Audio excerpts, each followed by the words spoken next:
Hello and welcome to the Mad Knitting YouTube channel. My name is Susan. My pronouns are she, her, hers, and you can find me online as madtownmama on Ravelry and madtown_mama on Instagram. Today is Monday, February 20. I just put up a video last week, but I have the day off work and thought that I would do a special episode about stash. So this isn't going to be a regular episode where I talk about what I'm wearing and what I'm working on and what I finished and all that stuff. I'm just going to be talking about stash. This is a very popular topic earlier in the year.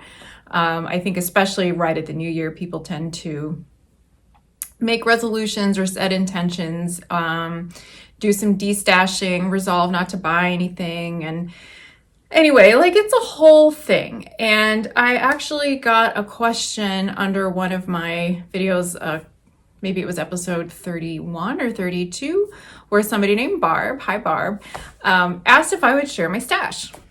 And it got me to thinking about some different things. So I thought that I would do a whole episode. Maybe I'll turn it into a series because I'm not going to show you my whole stash today.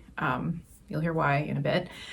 But yeah, I've got a little time, so I just thought I would try to get some of these thoughts that I have out there. So Barb just was curious about showing my stash, sharing about my approach to purchasing yarn, how I store it, etc. So I thought I would start by just sharing a few thoughts that I have generally about the way people online especially talk about stash and how we approach that. I think it's kind of fraught, actually. You see people who run the gamut from having a huge collection, acquiring a lot, it builds up really fast, and then you see total minimalism, somebody who basically only buys what they're about to knit with, and then they knit with it, and then, or crochet or whatever, they make what they're going to make, and then they go on to the next thing. I feel like that's a little less common than, having more accumulate. But anyway, there's different ways to approach it, and everybody has a different idea of what is enough stash, what is too much, what seems excessive, and I think that online especially, we tend to hold a lot of judgment about that. This is something I've talked about before, so I'll try not to be too repetitive, but I think that we would all, me included, do better to try and back off a little bit. I mean, I've never commented online on the size of somebody's stash just because I personally think that's rude. But I will see discussions on online forums or whatever. And I think that the way we stash and what we collect and why is a very personal thing. And it's maybe not the best idea to project our own judgment or, how we feel about ourselves onto the way somebody else is behaving. So, for example, if you find yourself judging somebody for how much they have and you think, they must be a hoarder, or they must be buying for emotional reasons, or they spend too much money, whatever it is, I think that's actually none of my business. Even if somebody does have some unhealthy habits related to spending or collecting yarn, that is not my business. It is not my problem to solve, and it is definitely not for me to step in and make some suggestion on how they might change or how they might be better or different. I think that there are certainly some unhealthy behaviors out there. We all, I think, have at one point or another had some difficulty or other and not necessarily coped with it the best way, right? And sometimes buying too much yarn is what a person might do to cope with a situation in their life that they're unhappy with and they're not sure what else to do. So that's one thing. And if that is an issue, that is their issue to resolve, not mine. Yeah, so if there is somebody in your life for whom this is a problem and you need to address it with them because like you share a household with them or you share a bank account with them or whatever it is, that's not a conversation to have online either. So anyway, I just want to put that out there. That said, I do love seeing other people's stash. I really like seeing YouTube videos of people like giving stash tours or showing how they organize their yarn or going through it and kind of, you know, doing like a Marie Kondo approach or even just like reorganizing and deciding what they're going to keep and what they're not going to keep. I don't know why I like that so much. I guess just because it reassures me that spending so much time doing this craft and thinking about it and collecting supplies for it and all that is not just my own quirk, that other people share it. So I do find that fun and reassuring. That said, like I said, I'm not going to show you my whole stash today. There are reasons for that. One is that it's very big. Like, to be honest with myself, it's too big. I need to pare it down, not be accumulating things, at least not accumulating things faster than I can use them. So that's one thing. I'm a little self-conscious about it. Also, if I showed the whole thing in one go, it would take ages. It would just take too long. And like, I don't want to do that. Nobody wants to see that all at once. Another reason is that it is not stored in an aesthetically pleasing way. I know there are a lot of people out there who have these beautiful like cube shelf storage or these cabinets with everything arranged maybe by color or by weight or something. And that's lovely. But I don't have the right kind of space for that in my house. I live in a pretty small house with my family and we all have stuff and we all have hobbies and mine is just not something that can be stored out in the open. So it's not very pretty to look at. The other reason is that I've had issues with damage and I am trying to protect against that. So the first issue is that a few years ago, I did have pest damage. I'm pretty sure some moths got into some yarn that I had. It was stored in a box that was not airtight. So they must have gotten in there. Like the rest of my stash that was stored elsewhere didn't have that problem. But there were several skeins. I didn't throw anything out, but I have a lot of like really small balls of yarn now because of all the breaks in the yarn. So A, that should have been a clue that I should be storing it better, and B, it's a sign that I probably have too much. Like the more you have, the more potential there is for it to damage, right? So that's one issue. Another issue is weather damage. In summer 2018, we had 12 inches of rain in one day. The epicenter of that storm was only a couple miles west of where I live. So there were some areas that had like catastrophic flood damage. It was really awful. Our street flooded really badly and we had a couple inches of water in the basement. So it was pretty bad. It caused quite a lot of damage. We didn't have to replace any appliances, but I had to rip out carpet. I had to demo drywall. I had to rip out trim. And we had to get all that replaced. It was awful. It cost a lot of money.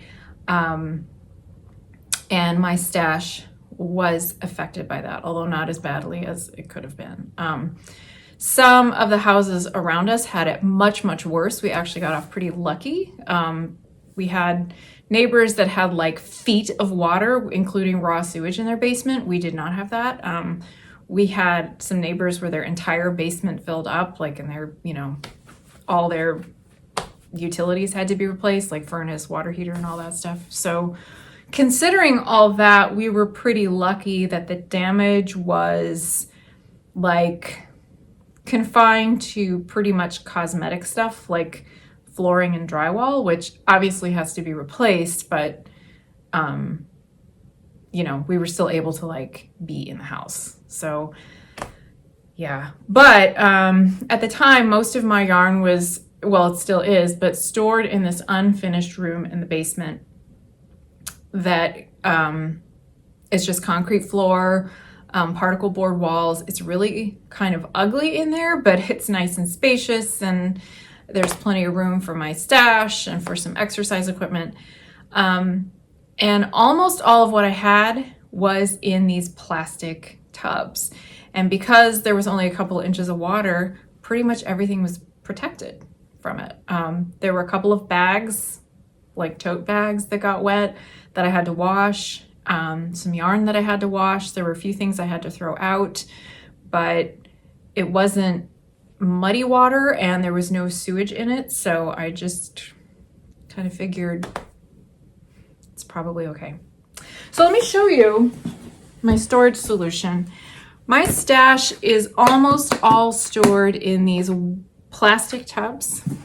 Most of them look like this. They're weather tight. In fact, so it was like after the flooding, I was like, okay, I've got to make sure I'm doing this right. So I found these at the hardware store. You can see through them pretty much, which is really nice. And the lid seals, and there's actually this stripping around the top, so it seals it. And I mean, I haven't tested this. I haven't like put it in a lake to see if it all stays dry, but presumably this is weather tight. So if we had another flood or something, stuff inside should stay dry. And I think it should also be pretty effective at keeping pests out. Although I get into my yarn and dig through it enough, I'm hopeful that the pests won't be an issue. After that pest issue, oh my gosh, I was going through all of it. I did throw some out, maybe, I can't remember, but I put it in the freezer. I sealed stuff up in plastic bags. It was just, ugh, not fun. Anyway, so let's see. Is that what I want to say? So yeah, I've got my stash stored in these plastic tubs. And right now it's overflowing a little bit. Like I've got some yarn that is just like out in baskets because I plan to use it very soon. And I'm not super comfortable with that. I feel like I should not have that excess. I want it to fit in the storage that I have allotted, and I would like to actually shrink that. Like I've got a couple of really huge ones with sweater quantities, and I would really like to reduce that so there's a little more room around there, and also so I'm just not like kind of overwhelmed by the amount either. However, that aside, I did bring one of these up because I thought I would just share like some of the yarn that I've collected and its specific purpose. So these storage things, I have kind of a hodgepodge organizational system for my yarn. I know where just about everything is. Like I have a tub of just yarn for socks, and I have a tub of like other fingering weight yarn that's not good for socks because it's not superwash or whatever. I have one smallish tub of lace weight because I hardly ever knit with lace weight. I've got one dedicated to just the yarn I have from Barrett Wool Co. because I really love Barrett Wool Co. yarn, et cetera, et cetera. And then I have one sort of, you know, single or, you know, 1 to 2 skeins of like farm specific or breed specific yarn or something I've gotten at a wool festival. Hold on.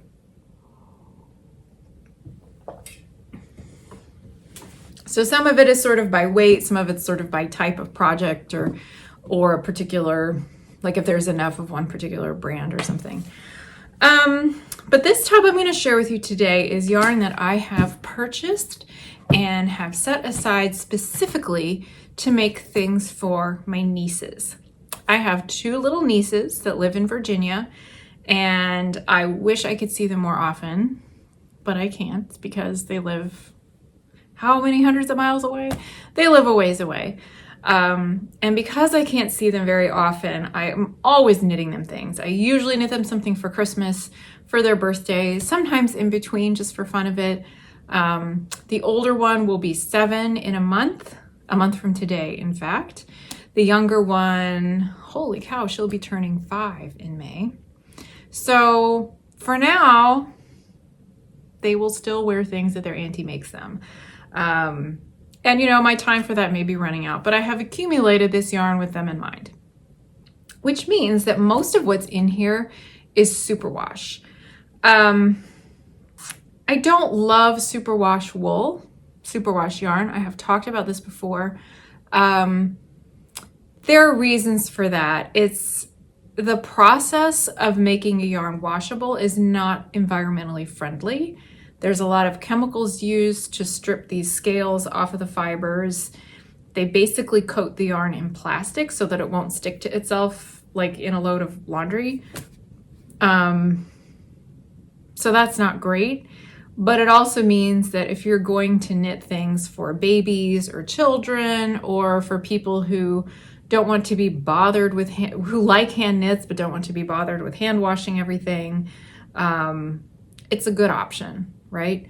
Yeah, I think also there are people with different sensitivities to wool. I'm not particularly sensitive. I can wear stuff that's pretty scratchy, frankly. But even somebody who's willing to hand wash may feel itchy with certain kinds of wool, and superwash tends to just be softer. I think probably because of those scales that are getting stripped off, that probably eliminates some of the stuff that makes it scratchy. So all that to say, I do have superwash yarn in my stash, and it's mostly for gift knitting, and sock yarn, but I like socks to be washable. That is an exception I make for myself. So with that in mind, when I am collecting things to make for my nieces, I'm always on the lookout for mostly for colors that I think that I would like or that they would like, and yeah, things that are washable. So let's go through what's in here. First thing, these are leftovers that I'm going to show you first. If you've been watching my channel for the last 6 months or so, you will know that I made sweaters for my nieces for Christmas. They were, and I don't even have pictures because I was literally weaving in the ends in the car on the way to when we were going to see them for Christmas and open presents. So I don't have pictures of the finished sweater and sweaters, and sorry about that. I wish I did. But the pattern was hide and seek. It's this really cute pullover with a little bit of a cable running up 2 sides of the front. There were stripes. There were little pockets in the front. So I made those out of this yarn. Oh, the red was something I used in something else. But I used Barocco Ultra Wool DK in these colors for the older one, and this teal, I think there's a light teal somewhere, here we go, for the younger one. And this is just superwash wool. It's commercially made, commercially dyed, so as long as your dye lots are the same, there's no reason to alternate skeins. It was very nice to knit with. It didn't feel squeaky or super slippery like some superwash yarn does. And then I had enough left over that I made them both hats, which I did get pictures of, so I'll throw that in here for a reminder. But I used this red as the contrast color. The pattern was called Kindra Hat by Whimsy North. And I used the red as a contrast color on top of the lighter colors that were in the sweaters. So that is one thing. And I had bought this, it was like on clearance at a local yarn shop called the Sow's Ear that I love. Love the Sow's Ear. If you're ever in the Madison area, they're actually located in downtown Verona, which is not far from here.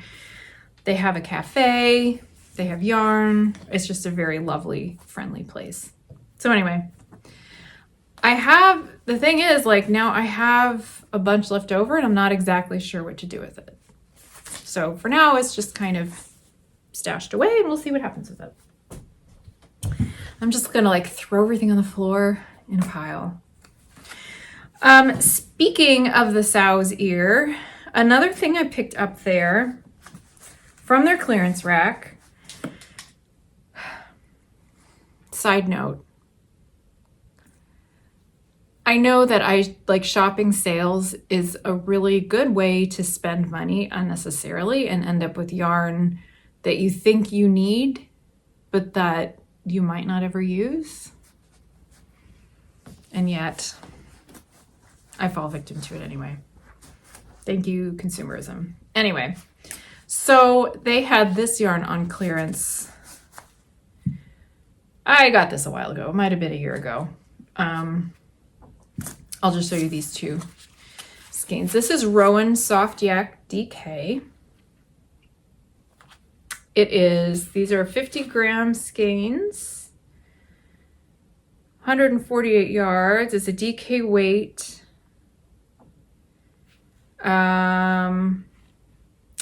This is the color cream. I think it's more of a grayish, cooler cream, but anyway. And then this is called Step, S-T-E-P-P-E. It's a light pink. I have 4 of these, like sort of lilac pink ones, and then this one cream. And my intention with it is to make the Snowflake Sweater by Tin Can Knits, which has this really beautiful sort of yoke in a lace pattern that I guess looks like snowflakes. And then in their original pattern photos, they have a contrasting color for the sleeves and the body. And I just think that would be so cute in this. So that's my intention with it. I'm not sure when it'll get made, if it'll be this year or for like the end of the year for Christmas, but it's a combination of, trying to find the fiber content, 76% cotton, 15% yak, 9% nylon. So it's DK weight, but hopefully not too warm, which is why I thought it would be nice for that lace pattern. One thing I learned about my nieces, especially the younger one over Christmas, is that they run really warm. In fact, the pullovers that I made for them, I don't know how much they're going to get worn because they might be too hot.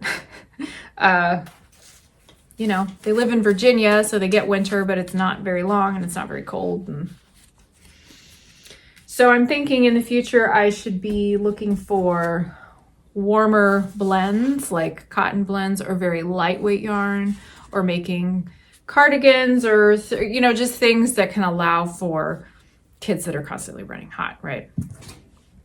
Which I don't relate to because I'm always cold.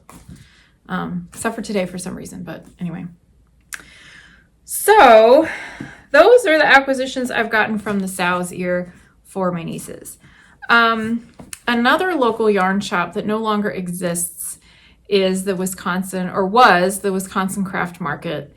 That place was sort of a mixed bag of stuff. I mean, they had lots and lots of art supplies, they had kids stuff, and they had a yarn department that started off pretty small, but for a while there, it was getting pretty good, and it had a really wide range of stuff, which I appreciated.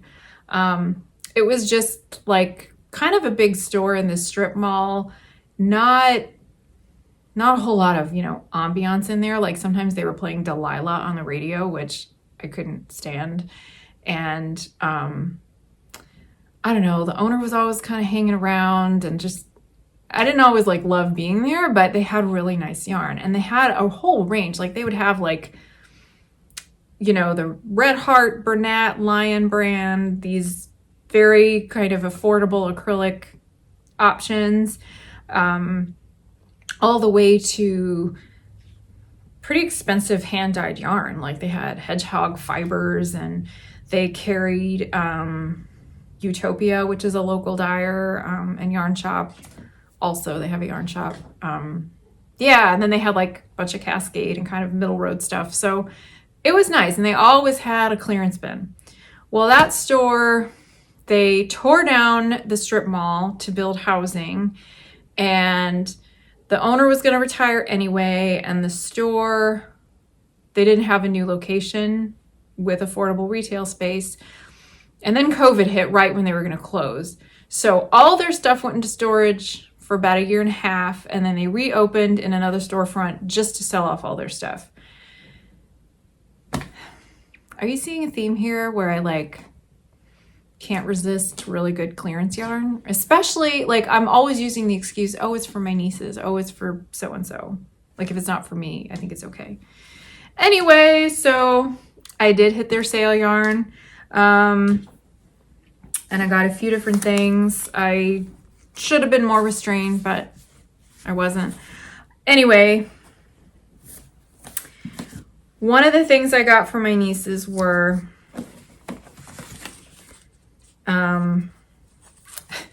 this Plymouth Yarns Electra Light. I think sometimes they would get stuff that was discontinued or closeout or something, because like I haven't seen this anywhere. But it's basically like sock yarn, but there's this silver thread running through it. 75% merino, 20% nylon, 5% lurex. And it is really quite shiny. So I picked up this bright blue. I picked up this bright red. I love this bright red. And then I got a skein of white, thinking for one of them I'll do these together. For the other one, I'll do these together. And I didn't really have a plan. Was it going to be color work? Was it going to be stripes? I don't know. But it's pretty soft considering the lurex. So I don't know. And the thing is that the more I knit color work with superwash, the less I like knitting color work with superwash. So I'm a little bit stymied as to what would be the best pattern option for this, which is why I haven't used it yet. But I think I got 2 each of the colors, and then I have this one white. And it's like a full 100-gram skein with how much? How much is in here? 425 yards. And it's machine washable. So I don't know exactly what to do with it yet. But I think like holiday sweaters of some kind would be nice because of the sparkle. So that's another idea I have. At that same sale, I got a few skeins of Cascade Heritage, which is a 75-25 blend. It's sock yarn basically. This is just in the color white because I thought this will be good for stripes or for color work.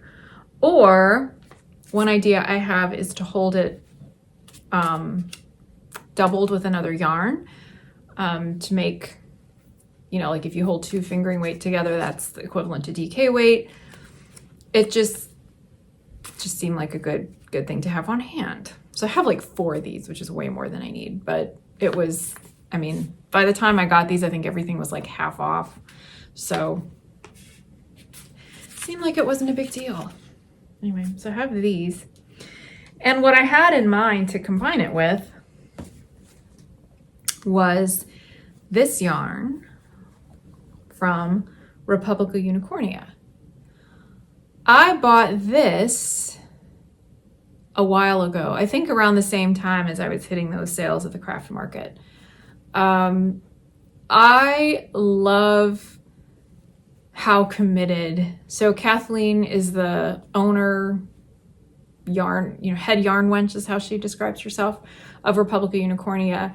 And I love how committed she is to her yarn colors and how they are just so personal to her. So this is merino sock. So it's like an 80-20 blend. There's some nylon in there. And this one that I just pulled the label out of, this label is sticking to itself. It's called Pinwheel. Here's her label. It's called Pinwheel. I don't even really know what that means, but there's like every color in here you can imagine. Like it makes me think of Easter eggs or Easter candy or jelly beans. I don't know. But it's a lot of bright colors that I personally would never wear, but I think this would be adorable on a young child. And then this one, the label's not in this one, but this is obviously also speckled with lots of different colors, but has more of a light turquoise base. So content-wise, this is pretty close to the Heritage yarn. And my original plan with all of these was to double it up and make this pullover. I think the name is Big Sister by Danny Sunshine. It's really cute. It's just kind of a nice pullover with a little bit of a V-neck, but nice and basic, so like the yarn color would shine through, I thought, really nicely. But I'm reconsidering that idea because of the fact that these kids tend to run really hot, and I don't want to send them sweaters that are too warm for them to wear. So my new thought is to do I think it's called the Pacific Crest cardigan. So that I would use, it's fingering weight, and it's knit at 7 stitches to the inch, so a nice firm gauge. And I think I would just stripe these. So do a stripe of plain, stripe of this for that cardigan. So it would be lighter weight with a single strand, and it's a cardigan, so you can always just leave it open. So that's what I'm thinking now, is for each of them to do that cardigan, alternating the colored yarn, speckled yarn with the plain white. Also, if I do that, I don't really have to alternate skeins other than for the stripes. Because with hand-dyed yarn, you have to alternate skeins. A lot of times you end up with these like weird blotchy situation. If I do that, I'll probably have way more yarn here than I need, because I got 2 each of the hand-dyed, and these are young kids. So when you combine it with this other yarn, like, I'm probably gonna have a whole bunch left over, and then I don't know what I'll do with it. I could make socks. I mean, this is sock yarn. Okay, so that's that. I have one more sweater yarn that I purchased, also on sale. This is from online. Guys, sometimes I don't know what's wrong with me. This is, I'll show you all the colors I have. This is also fingering weight, superwash. This has no nylon in it, but it's called Perlina. And this was on clearance at Webb's. I don't know if it was a closeout or what, or if the colors were closeout, but it looked so soft and comfy and delicate, and they had these colors that I thought would work. My nieces, by the way, they're both blonde and they have blue eyes. So colors like these cool colors like blue, aqua, this color, purple, pink, just look gorgeous on them. And for now, they seem to like those colors. So anyway, so I got several skeins of the pink. I've got 4 skeins of the pink. How much is on here? I think these are 50 grams. 50 grams, 230 meters. So this is pretty lightweight fingering weight yarn. But I have 4 of these and 1 of the white. So again, I was thinking some kind of contrast color work, or stripes or something. Again, this is superwash. Color work might not be so fun, but if it's knitted a tight enough gauge, maybe it'll be okay. So these to go together, and then the purple, I've got 4 skeins of this purple, and then I've got 1 of this, which is sort of it's either gray or very, very pale blue. Anyway, I like how those go together. So, and the labels are falling out all over. So again, I could make something with stripes. There is a pattern out there. I can't remember the name or the designer off the top of my head. I think it's the same designer as the Pacific Crest. She has a cardigan pattern that has it's either garter stitch or reverse stockinette just for the yoke, and you stripe different colors in, and then the rest of it is one color. So I think that would look really nice with this. There's also a pattern. This is a pullover, but it's very lightweight because it's fingering weight. It's called A Bloom, and it's by Jessica McDonald. I really like that one, and I think that would be really beautiful in these.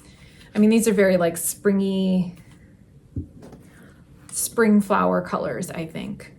So that's another idea I have for these. So that's all I've got in terms of sweater yarn for the little girls, but that's a lot. I mean, what I tend to do is buy things in pairs for them. So they're not, you know, so one isn't left out. The exception being that this DK weight, which probably will just be for the older one, if I can get it done. You know, so that I can have, so they can have like matching or coordinating sweaters, because their birthdays are only a couple of months apart in the spring or at Christmas or whatever. I don't know, but clearly I have bought plenty ahead of time because I have 1, 2, 3 sets here. 3 sets of yarns to make them sweaters. So that can last a while. And at some point they'll get big enough that what I have won't be enough for them, or they won't like it anymore. Or they'll have color preferences that don't match what I've got. Like, I don't know why I buy ahead. The last thing I want to show you though is that the other thing I have in this box are kits for toys. Last year for the younger niece, I actually did not make her a sweater for her birthday. I made Frog and Toad, which the video I have about that has more views than any of the other ones I have on YouTube. So I don't know if people searched for Frog and Toad or what, but those were really fun to make. Kind of a pain in the butt, but also really fun and totally adorable. So I want to make them more toys. And a while ago, man, I went on a real buying binge at the end of 2021. Because this is when I got a lot of this stuff. Anyway, there was a sale on the Barrett Wool Co. website, and she almost never has stuff on sale. So I kind of went a little bananas, and I got kits to make them several things that, of course, I haven't even opened. And here's one that fell on the floor. So I got the mousse kit. Comes in these really nice drawstring bags. Oh, I have the pattern here. So when you buy the kit, you get a download code for the pattern. So here's what it's going to look like. The patterns are by Susan B. Anderson, who also owns Barrett Wool Co. She's local to Madison, but her business is only online. So I still had to have it shipped and stuff. But these are the yarns for the mousse. So I've got, I guess, for the main body of the mousse, and then for the antlers, and then for the sweater. Or maybe this light one's for the sweater. I don't really know. Anyway, it's gonna be adorable. Seems like a good Christmas present, don't you think? Like a mousse with a sweater that has like pine trees on it. Seems like a very Christmassy sort of thing. So that's one kit. Just throw that on the floor. I also got the elf kit. And you know, I'm not gonna pull this yarn out because it's so nicely in here, but I think this is woolen sport weight yarn. So you can, at the time that I ordered this, I think you could choose what color you wanted for this part, because this was kind of like the main body / flesh color. So if you wanted a different skin tone than white, you could choose something else. I kind of like how this looks with the green and the red, so I just kept it. But there's 2 shades of green and a red, and I don't even have the pattern printed out, but you can see this little illustration is pretty much what it's going to look like. So that's also very Christmassy. I guess I was in a Christmas mood when I got these, because I also got the Elfia kit, which is really similar in concept, except this one has feet. But there's like a little striped sweater and little feet. And you get little strips of fabric and some barber pole string to hang it up with because it's like an ornament. But this is the yarn. This is the yarn it came with. I could probably knit toys for the next little while and be totally happy doing that. And that's not all, there's one more. Can you believe this? I'm looking at this and I kind of can't believe it. But anyway, I got the alpaca kit. And again, there are download code. When you order her kits, there are download codes for everything. I think for the Elfie kit, the pattern was exclusive to Making Magazine, but after a while, the rights revert to sell the individual patterns, revert back to the designer. So I mean, I think I got it half price, but I got the pattern for this too. So, but for the alpaca kit, there's a little code, but it's, you knit this white alpaca and it's got this blanket on its back or a basket with yarn, I'm not even sure, out of these really beautiful colors.